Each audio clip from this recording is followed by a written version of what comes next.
So That's I don't know. great. Yeah, well. Anyway, here's Alden Davis. It's time to go to school. A little coaching here. Man, Super Bowl 51 weekend and competition is in the air. Competition is great when focused on your competitors, but what happens when it is focused inside your team? Today, we take a deeper dive into our last session on being positive in 2017. Research out of the University of Florida shows that rudeness is contagious, like a cold. No kidding. What? My behaviors are important? You bet. Today, we look at a tale of two bosses. Be here after weather and SuperSports on WTIC 1080, your coaching connection. On a totally unrelated matter, I did notice that somebody's doing a undercover boss marathon. Oh, it's on the Oprah Winfrey Network. So, which is kind of an always interesting. a great show. I do kind of like it. Always Teaches good. a little empathy. You kind of know what's going on, which kind of ties into what you're going to be talking about. Yes, it does. After Kevin Nathan does sports, and that's on the way. 7:15. Cincinnati, the best. All right, Alden, what are we doing here? We're talking a tale of two bosses. That's right. It's another great day. And thankfully, we are all here to share it. Our Star Power coaching session today focuses on a tale of two bosses. It will call attention to the importance of being mindful about what you are creating with the people around you. Let me ask you, Yes. how unpleasant do you want your life to be? And for how long? Help me. Gosh, Coach, that's Help a me. pretty dumb question. I want my life to be as unpleasant as it can and for as long as it can. Yeah. Well, while you may not actively be trying to create this, it could be happening. Ever hear the phrase, you reap what you sow? Said differently, what goes around comes around, or karma? Enter the research out of the University of Florida. I recently saw it written up in a Scientific American article titled, Rude Behavior Spreads Like a Disease. Scientists study the contagion of obnoxiousness. The research demonstrated that being the target of rude behavior, or simply observing rude behavior, induces rudeness.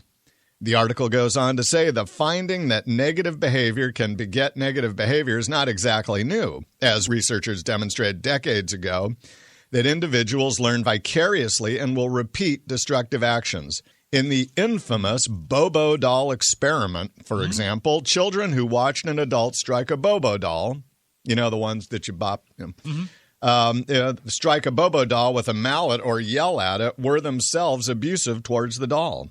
Similarly, supervisors who believe they are mistreated by managers tend to pass on this mistreatment to their employees. The University of Florida study is interesting because it was dealing with more subtle behaviors like rudeness. Exposure to rude behavior clearly affects our mindset and the way we respond to rudeness. But the study revealed an even more unpleasant side effect of the contagion. Wait for it. Watching rude behaviors leads us to be rude to others, and they in turn are rude or worse to us. There it is. Yeah. We reap what we sow. In our last coaching session, the focus was I choose positive in 2017. And 3 specific objectives for the year were offered as follows. I will celebrate what is right with the world. I will build the new, not fix the old. My process will focus on inquiry, collaboration, and positive assumptions about others. And if you did not get your 3 for me card, print one off at myvaluetree.com under Star Power. Okay. Well, let's add a little more color to the third objective, which is about how I will work with other people. Here's the coaching tip. Assume responsibility for the impact of your behavior on the people around you. This is a big ask, because it means you are willing to master your own emotionality for a greater good, which is to build positive families, businesses, and communities. Positive environments are in your control, regardless of what is being created for you. In my supervisory workshop, we do a respect audit, which lists 55 things you can do to show me I am important to you. They're all simple. Out of a typical group of 20 supervisors, 4 to 5 of them can barely check off 10 items. This means they are not feeling the love. And the caution to them is professional supervisors always show respect to their people, regardless of what they are shown by their manager. Remember, subtle, obnoxious behaviors are contagious. I'm watching this play out right now with two different groups. I call it the tale of two bosses. Both senior bosses are great people, very intelligent, experienced, demanding, have competent staff, and deliver results. But what is being created in their respective organizations is vastly different. It is the difference between compete and collaborate.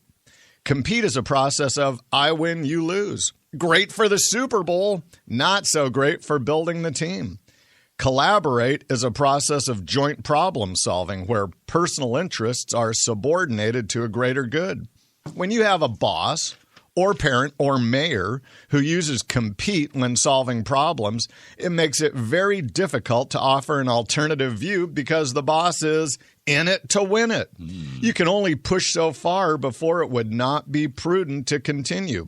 When your boss's objective is to win, being the smartest person in the room and having everyone know it, people quickly learn to defer, to put their heads down, to get through the moment. Okay. Sometimes people become passive-aggressive in their response, and these non-productive behaviors flow down through the organization.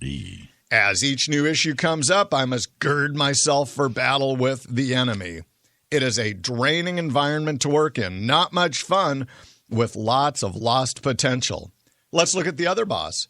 This person focuses on building the team, building people's capabilities to solve problems as a group. The goal is the best thinking brought to the problem. Success for this person is watching the group excel and grow. Collaboration means the problem is equally important to all participants, and they have the energy, the friendliness to engage in debate. When resolved, people own the solution together and speak positively about each other. This positive energy moves through the organization. I am watching this happen right now. We can create positive environments if we want to. Our behaviors spread like a contagion. Choose to be mindful about what you are creating with the people around you. See it, own it, change it. Yeah. This is our day. I'm Coach Davis. This is out of Scientific American? Yes, it was. See, let me just explain. Alden does a lot of like consulting. You know, you're an engineer, you're kind of a systems guy, but what you've done is take some of these ideas and systematize them and then go out and do seminars. Help you were just organizations in Florida. be better. You're in Boca Raton? You were? Down in Florida, working with one of the groups that demonstrates the positive collaborative nature. And it does make a difference. Oh, my goodness. It is palpable. And then what happens is each person in the senior team takes it back to their facilities, and you just get this very healthy dynamic in an organization. How nice is that? Well, it is. It's actually a pleasure to be with them. And then you get other organizations where yeah, I know. You know, it's just all compete. This is current events, okay? Yes. You were talking about the passive-aggressive thing. Yes. Okay. What do you think's going on at the EPA and other places today? Talk about passive-aggressive. Oh, my goodness. Yeah, I'm actually, and the good news is most of the people who are heading up the agencies now are senior corporate people who understand these kind of dynamics. But my fear is in these systems, it is so entrenched. Oh, and because it's not a corporate entity, that the political bent is another dynamic that's going to create surprises for everyone. No, but I mean, honestly, there are actually groups of people. I think, what was it? It wasn't the Department of Labor. I can't remember where it was. But, they're actually, putting together these resistance groups. They're within the government. Oh, and the EPA is now encrypting everything. Yeah, these are concerning statements when you get the organization itself turning against the people who are in charge to manage it. It ain't going to be easy, because now kids. you That's don't all know. Do the people have our best interest in mind or their best interest in mind? Probably their own. Well, no. You know what? They may see themselves as being altruistic. You may perceive that. I'm keeping the air clean and the birds singing and you see. So you're on a mission from God, and Trump is the Antichrist. That's how you look at it. Right. If this was an organizational change challenge, when you get a fifth column, created inside your organization, it's going to create some very dicey dynamics. All right, we'll talk about some other stuff. Woohoo! Okay then. We're going to be positive, right? Well, it's hard at times, but yeah, we can do this. We got to build the new, not I fix imagine the being in old. Florida was kind of pleasant, actually, Oh, my goodness. as opposed to crazy town you up get here. up, you watch the sunrise over the beach, you go for a nice stroll, There you go. people are There you smiling, everything's green. Lovely. Iriman. Partly sunny, brisk and chilly, and a high of 25 to about 30, 15 to 25 overnight, and then tomorrow.